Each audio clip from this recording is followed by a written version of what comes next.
participate by Zoom, Commissioner Saraki. So I'll entertain a motion for Commissioner Saraki to participate in this meeting via Zoom. Move approval, Madam Chair. Thank you. We have a motion. And I'll support the motion. And we have a second. All in favor? Aye. Aye. Thank you. Motion passes. Next, we have public comment. Is there anyone in attendance for public comment? There is nobody in attendance for public comment, and there is nobody on the phone for public comment. Thank you. Terrific. Thank you. We'll move on to our action items. We have one action item for today, and that is to approve the meeting minutes from our meeting of May 5th, 2021. I'll entertain a motion for approval. I'll move that the May 5th, 2021 minutes be approved. Second. Thank you. We have a motion and a second to approve the May 5th, 2021 minutes. All in favor?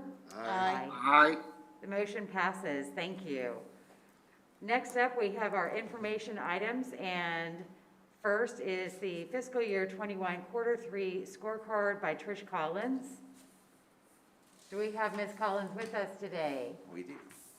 Hello, good morning. Good morning. Thanks for having me here today. I'm Trish Collins, the Director of Human Resources. I believe you all have a handout at your places with the third quarter scorecard results. Is that correct? Yes. Wonderful, thank you. So this reports our performance on the key metrics of our agency for the third quarter of fiscal year 2021.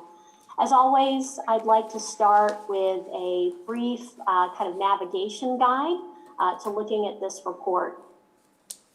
Starting at the very left-hand side of the report, you'll see the 5 key strategic areas listed down the left-hand column.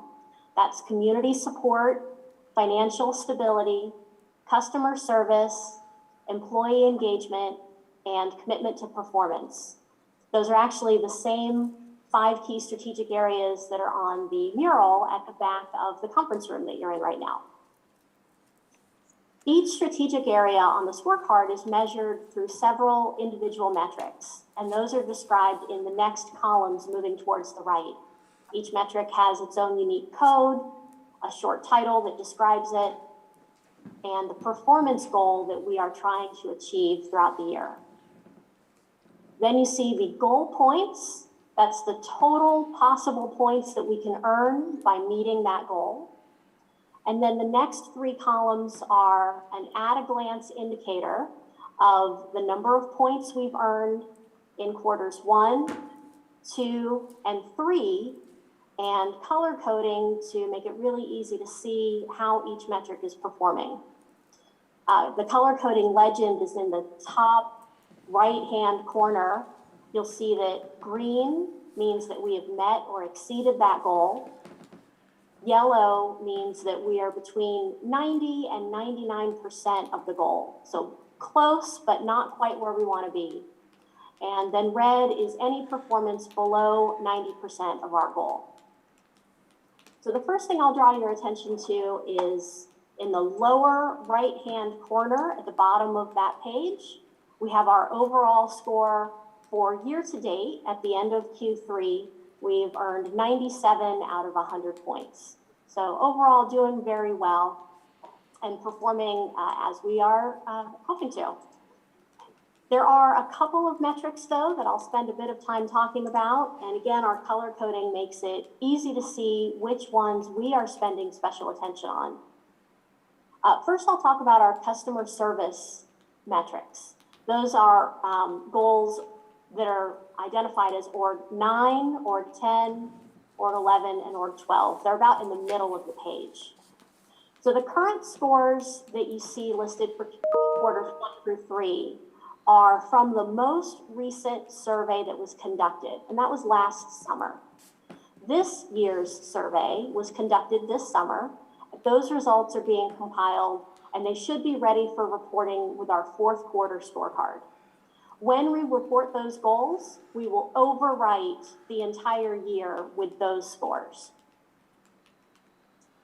For our goal org 13, that's improved employee engagement indicators, just below customer service. That one is currently not where we want it to be. You'll see that it's highlighted in red. We conduct employee engagement surveys every 3 years. And in the in-between years, this is an in-between year, in the in-between years, we measure our performance by looking at business outcomes that are impacted to employee engagement. There are decades of research that tie certain business outcomes correspond to a high level of employee engagement. So two that we look at with this particular metric are unplanned absenteeism and workplace injuries. And those two metrics typically are positively corresponding to high employee engagement. So I will say it's been difficult to see any improvement in our absenteeism, and that's largely due to safety quarantines due to COVID positive tests and exposures. So that one has been a difficult one to make any progress with absenteeism. Most of the year, though, we have seen a reduction in our workplace injuries, and that corresponds to a reduction in our vehicle collisions.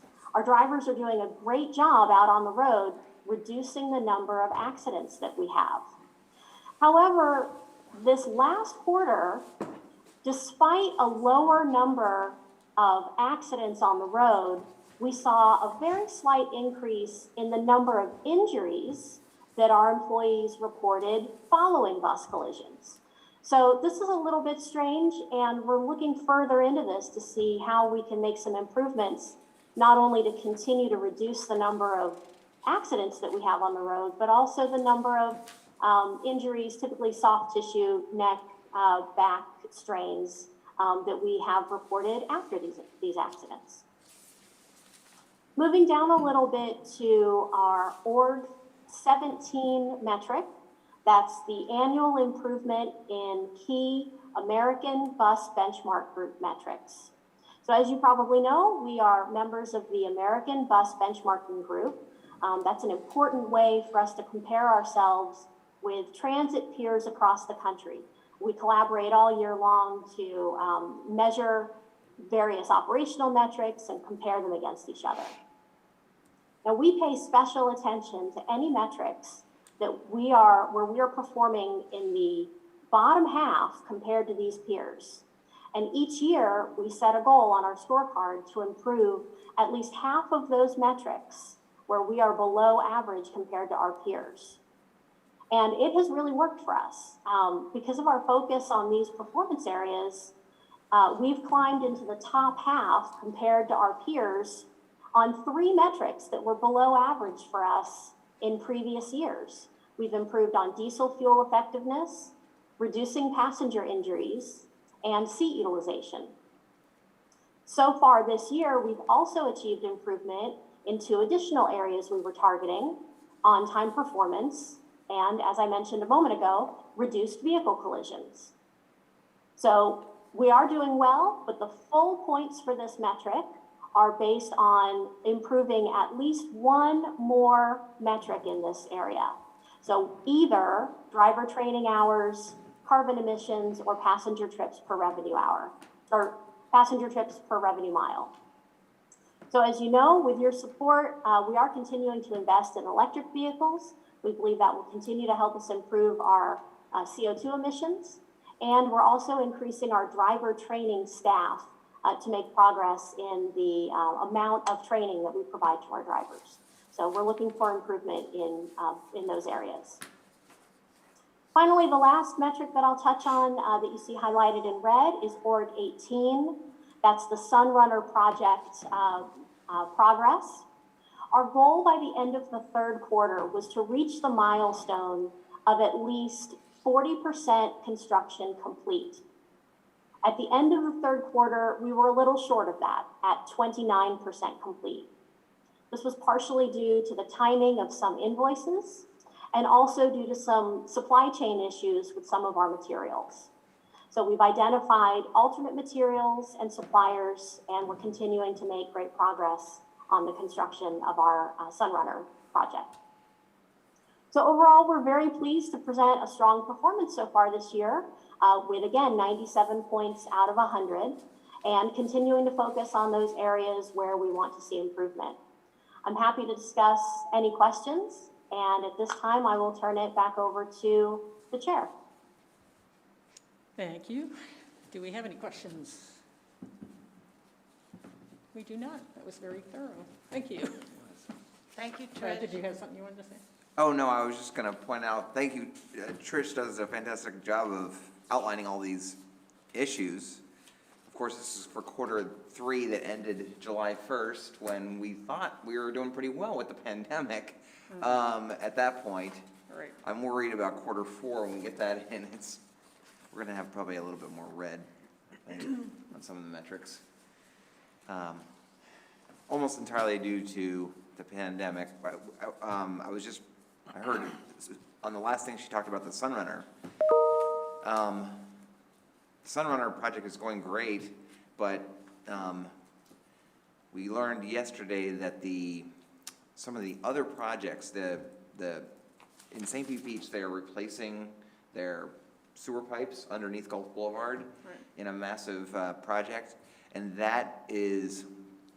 Abhishek just told me yesterday that project, he got a call from St. Pete Beach that says that project is delayed. And so we're trying to rearrange our construction schedule around that project to keep us on track. But lots of challenges with parts and projects being delayed due to the pandemic. How are we doing with hiring bus drivers? Well, we are, I think we're doing a relatively great job of hiring new bus drivers, especially compared to our peers, but thanks to some innovative marketing efforts and really hard work by Trish and our team, we are hiring drivers. We are also losing drivers. We're losing drivers due to COVID. And so we're down right now a substantial number of bus operators due to COVID. It seems like every week more people get COVID and some people return. Luckily, unless Trish knows differently, earlier in the week there was nobody in the hospital.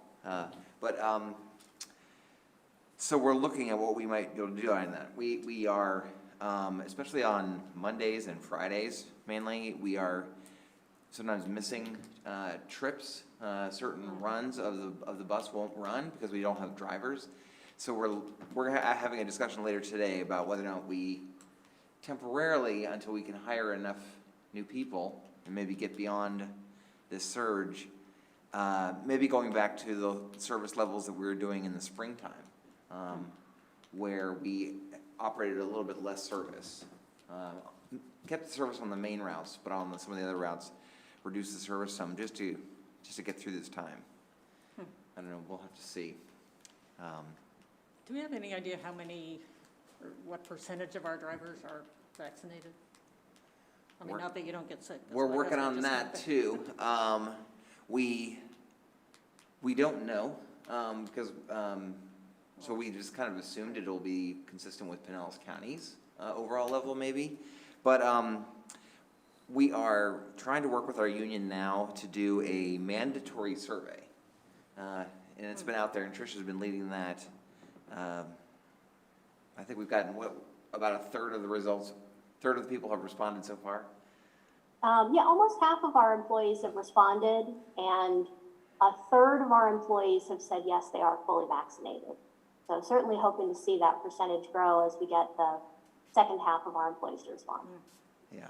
That's an awfully low number. Are we doing anything to incentivize or promote getting the vaccine? Well, a third of the people have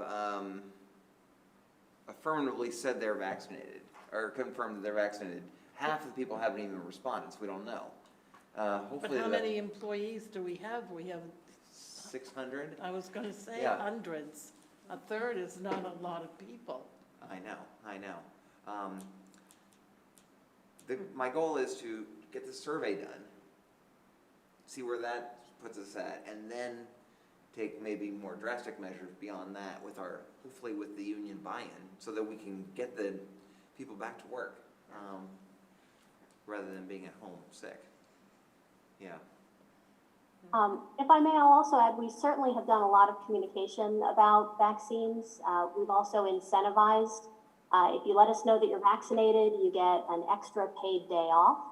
And as you know, we brought vaccination clinics to PSTA, I think 3 times earlier in the spring, really trying to encourage as many people as possible to get vaccinated, even right here at work.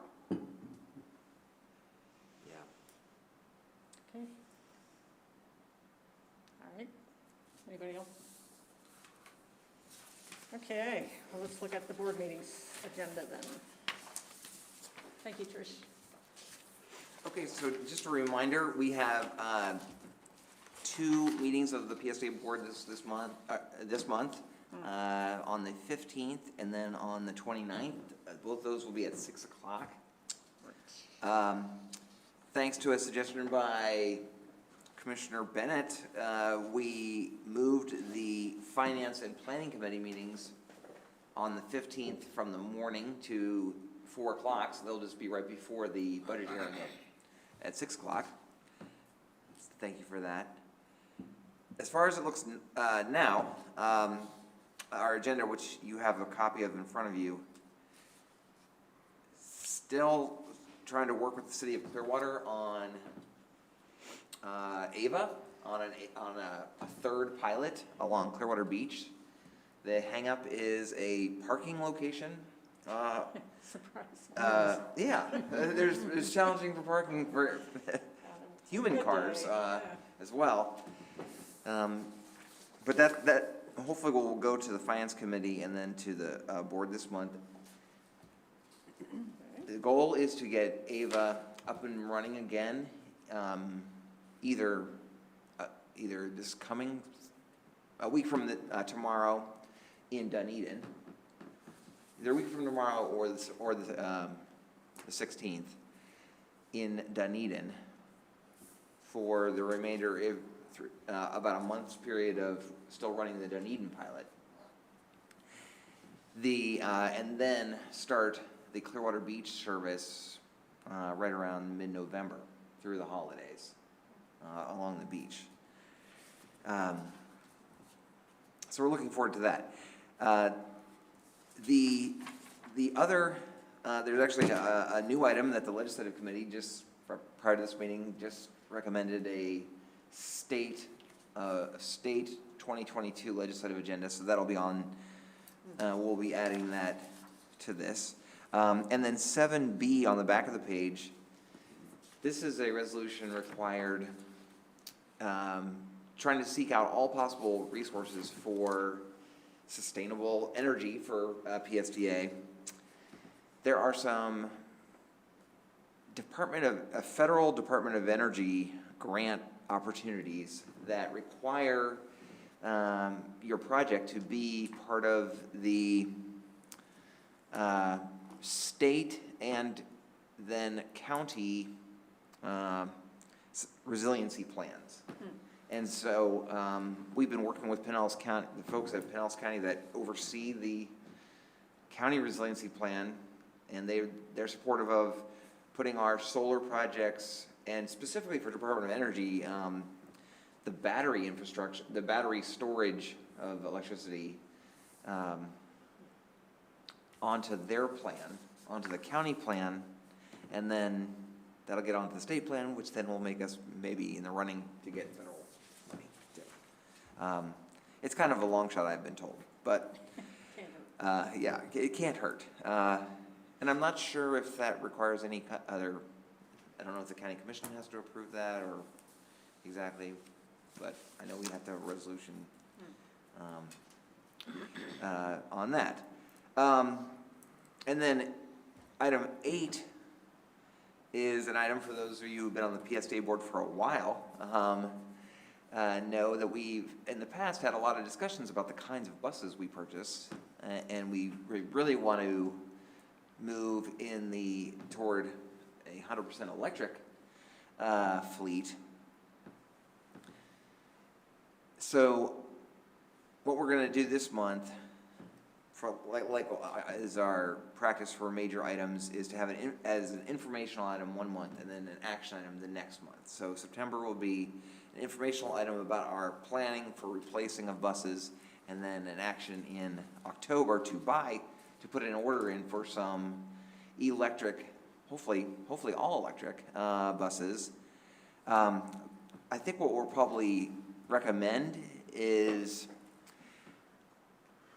to buy electric vehicles subject to available funds and lay out a multi-year plan with the goal of going electric. Probably won't be 100% electric. We might have to back down to just hybrid electric buses as a backup for some of them. And kind of lay out a plan over the next 5 years. We are 15 years ago, in 2006, before I or any of us were here, Congressman Bill Young, chair of the Appropriations Committee, gave PSDA a big earmark, and most of the blue buses that we have left in our fleet, 60 2006 buses, are now 15 years old. And that was great for them back in 2006, but it's kind of a problem now. And so we need to replace 60 buses over the next 5 years. And so 60 that they're really kind of on their last legs, and in order to maintain our reliability. So that's what we're going to you'll see as a presentation this month and an action next month, trying to get as many of those 60 replaced, hopefully as many as possible with electric vehicles on that. And that ties us pretty nicely for October. We're leading a statewide procurement to buy for a contract for electric vehicles, and that will come to the board in October for approval, and then we can be the first transit agency in the state to buy off that new contract. Hopefully, that's the goal. So do we have any more information about the Volkswagen settlement and whether they're going to allow transit buses? Well, that was a discussion we just had at our legislative committee. So far, none of the Volkswagen funding, and now about half of it has been allocated. Our goal now is that at least half of the remaining half be dedicated toward electrifying of electric transit buses. There's been a number of discussions with the governor's office. The DOT came out with a plan this summer, a strategic plan that called for converting at least 25% of the entire statewide bus fleet to electric by 2030. They're never going to get there unless they, as I think Commissioner Long said at the legislative committee, they're never going to get to their own plan if they don't actually put some money toward it. Right. So it's very high up on our legislative priorities that you'll see to try to get them to sort of put the revenues there to support their own plan. Right. So I'm hopeful. Okay. Yeah. All right. Anything else about the agenda? Okay. No, like I said, we're going to put the legislative agenda Right. on there as well. Okay, Yeah. so do you have anything else for this meeting? I don't think so. I think we're starting to look to a nominating committee meeting in probably November to plan for next year with some changes to our board, unfortunately. And then Rachel will be sending out an email to all the board members about committee interests. So start thinking about that, I guess. Okay. Can't believe it's September already. I know. All right. Anything else? I don't have anything, Pat. Nothing? I guess we are adjourned. Believe it or then. not, I have nothing. I guess we are adjourned then. Thank you. Thank you. Sorry, I apologize for being late. Thank you, Commissioner Shraki. Bye. Bye, Dan. Hi, guys. Everyone have a great day. You too. You too.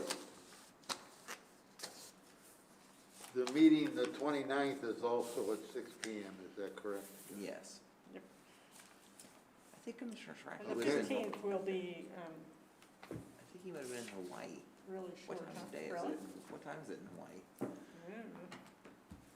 5 hours? Are we all set for our 1 o'clock with Sean? Yes. We're set for that.